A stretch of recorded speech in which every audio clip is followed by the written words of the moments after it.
बहन साथियों, चलते हैं वृत्त से संबंधित पृष्ठीय क्षेत्रफल की ओर।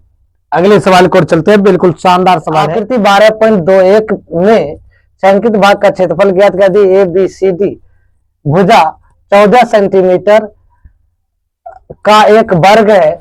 यानी ये भुजा जो दिया है ना 14 सेंटीमीटर दिया। कितना? ये भी 14 है, ये भी 14 है, ये भी 14 है, ये भी 14 सेंटीमीटर का एक भुजा दिया है। अब देखिए, तथा एपीडी कहता है एपीडी तथा बीपीसी दो अर्धवृत्त है। अर्धवृत्त है कहता भाई छायांकित भाग का क्षेत्रफल ज्ञात कीजिए। तो अब देखो करना क्या है कि वर्ग की भुजा लिख लीजिए। वर्ग की भुजा यहां लिखिए।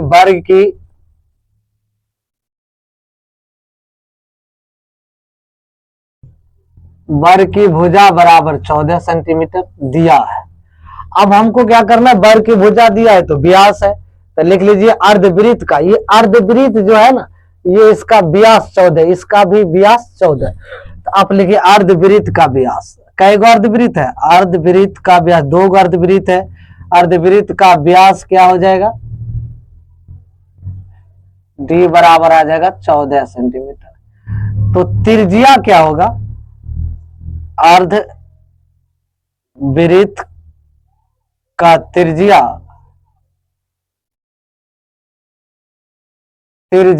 आर बराबर हो जाएगा 14/2 बराबर 7 सेंटीमीटर। तो अर्धवृत्त आ जाए, अर्धवृत्त का त्रिज्या आ जाएगा 7 सेंटीमीटर। अब क्या करेंगे, हम छायांकित भाग का क्षेत्रफल निकालेंगे। ये टोटल वर्ग है। अब वर्ग में से दोनों अर्धवृत्त को घटा देंगे तो छायांकित भाग का क्षेत्रफल आ जाएगा भाई। तो चलिए, छायांकित भाग का क्षेत्रफल, भाग का क्षेत्रफल बराबर वर्ग का क्षेत्रफल, वर्ग का क्षेत्रफल अब माइनस दोनों अर्धवृत्त का क्षेत्रफल, दोनों अर्धवृत्त का क्षेत्रफल। तो वर्ग का क्षेत्रफल होता है भुजा स्क्वायर, और दोनों अर्धवृत्त, दो अर्धवृत्त है तो वृत्त हो गया, वृत्त का पार स्क्वायर। ये आ जाएगा आपका 14 है, 14 का स्क्वायर कर दीजिए। माइनस 22/7 गुना ये 7 गुना 7, ये 7 से 7 कट गया।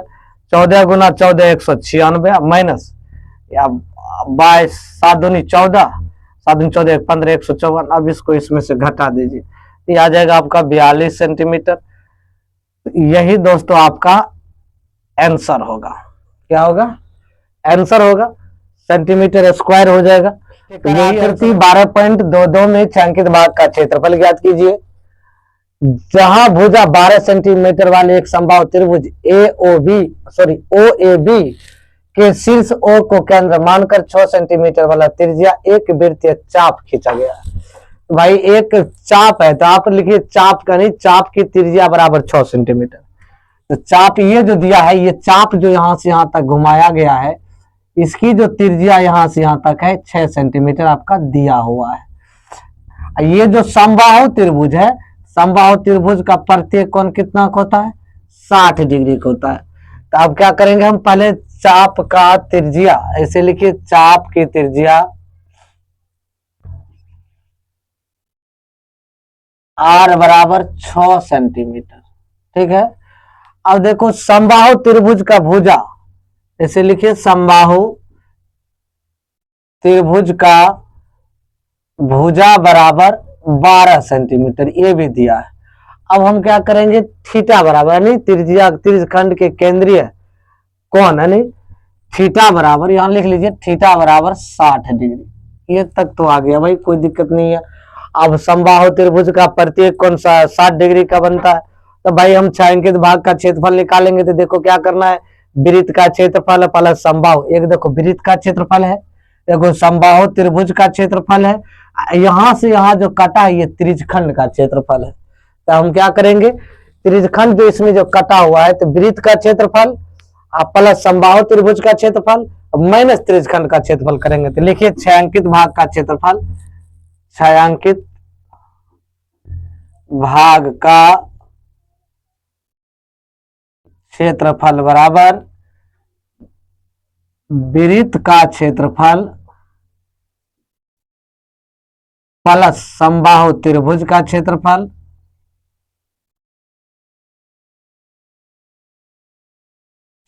माइनस त्रिज्य खंड का क्षेत्रफल।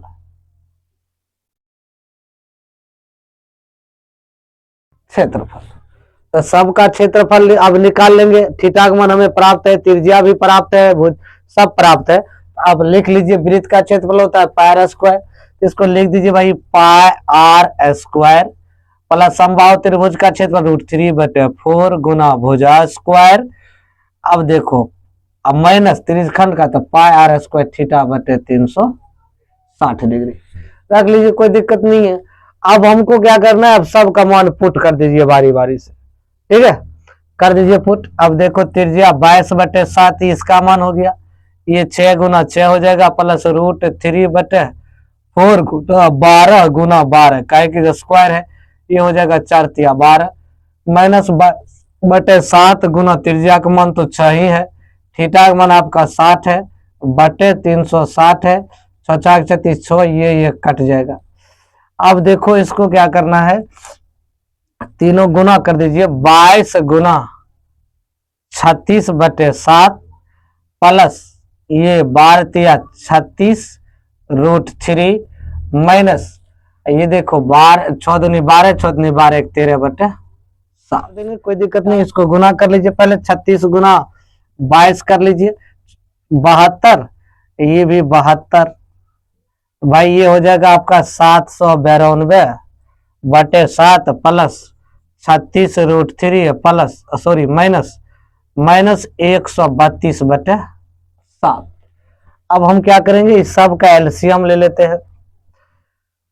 एलसीएम ले लेंगे तो देख लीजिए 7 7 का एलसीएम 7 हो जाएगा, ये 792 तो 792 प्लस ये 36 √3 36 गुना 7 करेंगे, 36 गुना 7 7 6 42 और 7 तिया 21 4 25, देखो 7 6 42 और 7 तिया 21 4 25 तो 252 √3 अब माइनस, अब इसको देखो ये 7 ही है तो 132 कर दीजिए।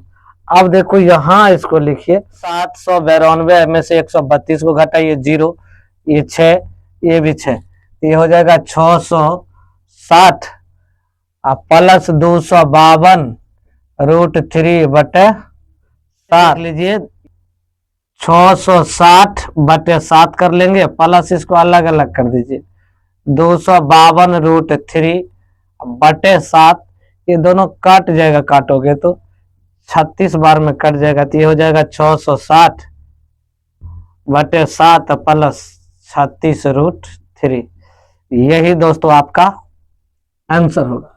यदि आप फेसबुक देख रहे हैं तो फॉलो कर लीजिए, यूट्यूब देख रहे हैं चैनल को सब्सक्राइब कर लीजिए, बेल आइकन को दबाएं दोस्तों। Thank you.